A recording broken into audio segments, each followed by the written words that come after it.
মাটির নিচে নিঃশব্দে জমছে এক ভয়ঙ্কর শক্তি। ঘড়ির কাঁটার মতো টিকটিক করে ফুরিয়ে আসছে সময়। ভূতাত্ত্বিকরা বলছেন যে কোনো মুহূর্তে এক চরম সত্যের মুখোমুখি হতে যাচ্ছে ঢাকা। হয়তো আজ, হয়তো কাল, কিংবা এই মুহূর্তে ৭ থেকে ৭.৫ মাত্রার একটি শক্তিশালী ভূমিকম্প লণ্ডভণ্ড করে দিতে পারে আমাদের চেনাই শহরকে। আমরা কি তবে এক জীবন্ত আগ্নেয়গিরির উপর দাঁড়িয়ে আছি?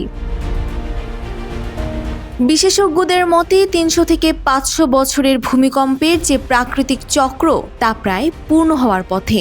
বাংলাদেশ মূলত ইন্ডিয়ান, ইউরেশিয়ান ও বার্মা এই ৩টি সক্রিয় টেকটনিক প্লেটের সংযোগস্থলে অবস্থিত।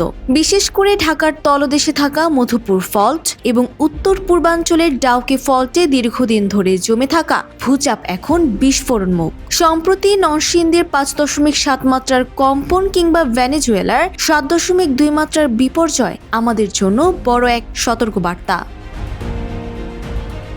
কিন্তু ঢাকার আসল দুর্বলতা মাটির নিচে নয়, বরং মাটির উপরে।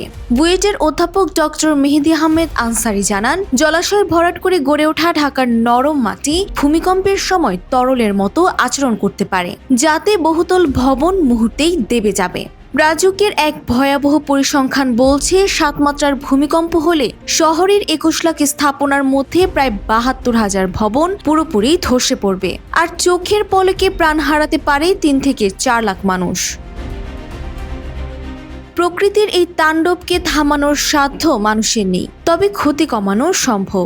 বিল্ডিং কোড কঠোরভাবে মেনে চলা, ঝুঁকিপূর্ণ ভবন সংস্কার এবং উদ্ধার সক্ষমতা বাড়ানোর এখনই শেষ সময়। আজ যদি আমরা জেগে না উঠি, তবে কালকের সকালটি হয়তো ঢাকার জন্য এক অনন্ত অন্ধকার নিয়ে আসবে।